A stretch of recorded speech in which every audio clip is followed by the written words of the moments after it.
In the scorched Open heart your of the wide legs, I Arizona will only territory, stop. where the sun baked the earth into cracked leather and the wind whispered secrets of forgotten gold strikes, stood the Double Bar Ranch. It was 1887, and Elias "Old Iron" Harlan was its iron-fisted master, at 70 years young, or so he liked to boast.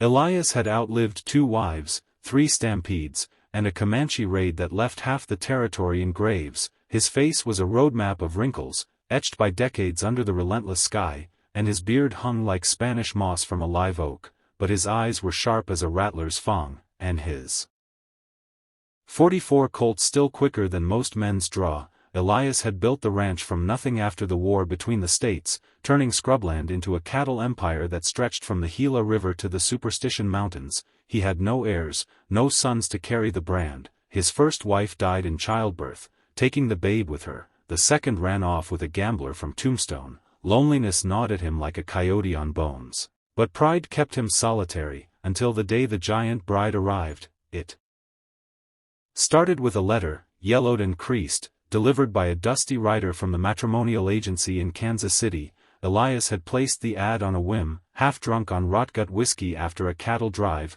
Wanted, strong woman for ranch life, must bear sons, age irrelevant, will wed sight unseen. He figured it'd scare off the simpering Eastern belles, but the response came swift. Miss Abigail Thorne, 28 years, seeks honest man, height 6 feet 4 inches, from the plains of Nebraska, arrives by stage in 2 weeks, 6'4". Elias chuckled into his mustache. In these parts, women were built sturdy, but that was taller than most men. He shrugged it off. Size meant strength, and strength meant heirs. When the stagecoach rattled into the ranch yard under a blood-red sunset, Elias waited on the porch, his spurs jingling like wind chimes. The door swung open, and out stepped Abigail Thorne. Folks later swore the ground trembled. She was a colossus, broad-shouldered and long-limbed, her skirts straining against thighs like tree trunks. Her hair was a cascade of auburn waves, her eyes green as canyon jade,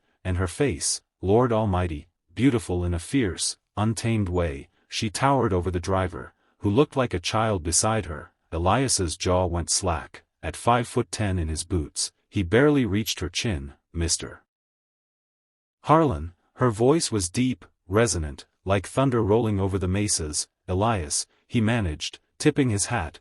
Welcome to Double Bar. Abigail dismounted with the grace of a Mustang, her valise in one hand looking like a doll's toy. The ranch hands, grizzled cowboys who'd seen Apaches and outlaws, gawked from the corral. Boss Dunn ordered a she-bear, one muttered. Elias shot them a glare that could curdle milk, and they scattered like quail. That night, under a sky prickled with stars, Elias and Abigail wed in the ranch house parlor. No preacher, just a justice of the peace from Phoenix, who arrived tipsy and left richer. Abigail's vows were steady. I seek a home and a family. I'll work this land beside you. Elias's were gruffer.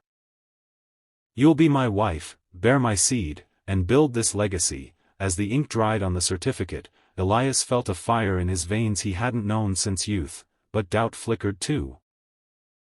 This giantess could crush him like a sagebrush twig. The first weeks were a whirlwind. Abigail proved no fragile flower. She wrangled steers with ropes thicker than a man's arm, her hands calloused from Nebraska farms where she'd lost her pa to fever and her ma to wanderlust. Elias watched in awe as she lifted hay bales that bent his back, her laughter booming across the valleys. You're a wonder, woman, he said one dawn. As they branded calves together, she smiled, wiping sweat from her brow. And you're tougher than you look, old man. But whispers spread. The ranch hands called her the Amazon, and word reached Dry Gulch, the nearest town, where saloon talk turned to mockery. Old Irons hitched to a Sasquatch, crowed Big Jim Cassidy, a rival rancher with eyes on Double Bar's water rights. Cassidy was a bully of 40, broad as a barn door, with a gang of rustlers at his beck. He'd long coveted Elias's spread, and now he saw weakness. A doddering fool and his freakish bride. Trouble brewed fast. One moonless night, rustlers hit the herd, driving off 200 head. Elias and Abigail saddled up at first light, tracking the thieves into the Badlands. Hoofprints led to Cassidy's Box C ranch. Elias's blood boiled. That snake's been after my grass for years. Time to end it. Abigail rode beside him, her massive frame dwarfing the stallion. We'll face him together. Elias, no man's taking what's ours, her resolve stirred.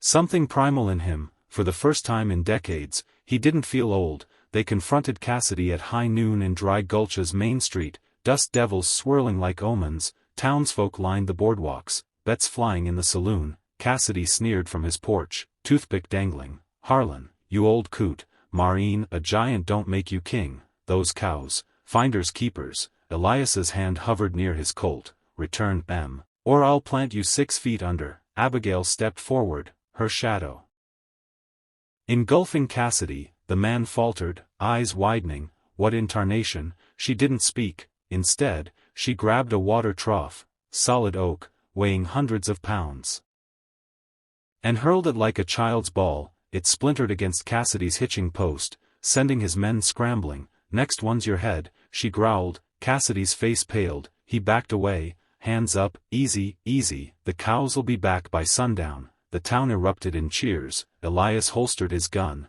grinning like a boy. "That's my bride," he hooped, pulling her into a kiss that lifted him off his boots. From then on, Double Bar thrived. Abigail's strength turned the ranch into a fortress. She felled trees for fences single-handed, herded cattle through flash floods, and even stared down a grizzly that wandered from the mountains. Elias fell deeper in love, his body aching less, his spirit renewed. But nights were bittersweet. In their 4-poster bed, carved from mesquite by Elias's own hand, he felt small beside her. "I want a son, Abby," he'd murmur, his gnarled hands on her vast belly. She'd smile sadly. "Patience, husband. The Lord's will." Months passed, and no child came. Elias grew restless, the weight of legacy pressing like a boulder. Whispers from town turned cruel again.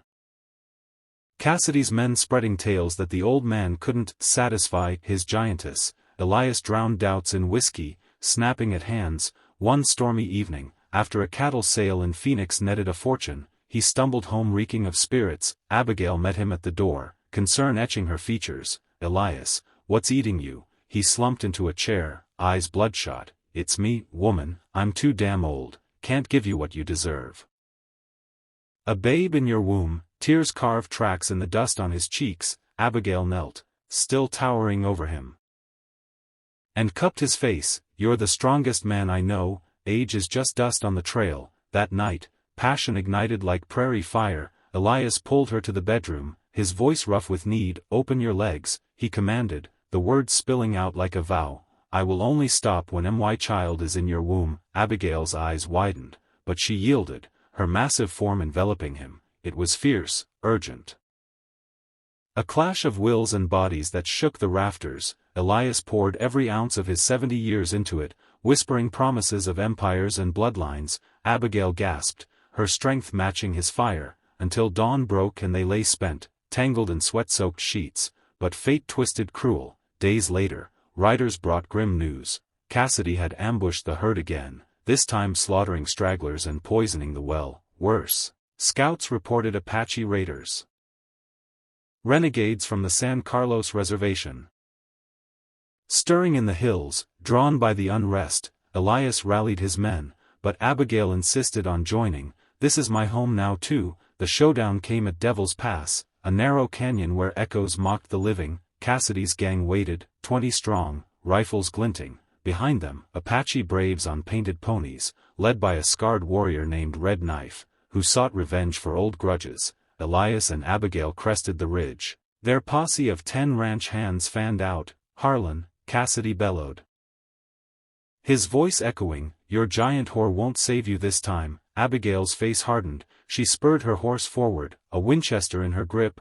Bullets whined like angry hornets. Elias fired back, dropping 2 of Cassidy's men, but the odds were grim. An Apache arrow grazed his shoulder, blood soaking his shirt. Pain blurred his vision, but Abigail was a whirlwind, reloading with lightning speed, her shots felling rustlers like dominoes. She leaped from her horse, grabbing a fallen brave by the scruff and hurling him into the rocks. Cassidy charged, shotgun blazing. Elias rolled behind a boulder, heart pounding. "Abby," he shouted. She turned, but a bullet clipped her arm. Roaring like a lioness, she charged Cassidy, her height and fury overwhelming. She disarmed him with a swipe, pinning him against the canyon wall. "For my husband," she snarled, her fist connecting with a crack that echoed like thunder. Red Knife, seeing his allies falter, wheeled his pony for retreat, but Elias, bloodied but unbowed, drew his Colt and fired true. The chief toppled, and the Apaches scattered. Cassidy's remaining men surrendered, hands high. As the dust settled, Elias staggered to Abigail. She cradled him, her giant arms gentle. "It's over, old man," the posse cheered, binding the prisoners. Back at the ranch, the doc patched them up, declaring Elias lucky to be alive. But in the quiet of recovery, Elias noticed Abigail's pallor. "You hurt worse than you let on." She shook her head, a secretive smile playing. Weeks turned to months, the ranch healed.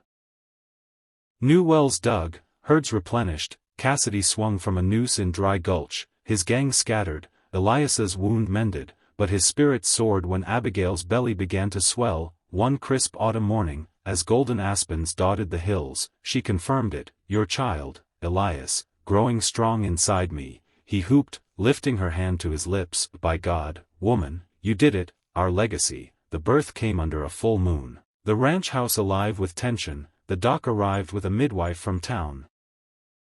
But it was Abigail's strength that prevailed. After hours of labor that tested even her giant frame, a cry pierced the night.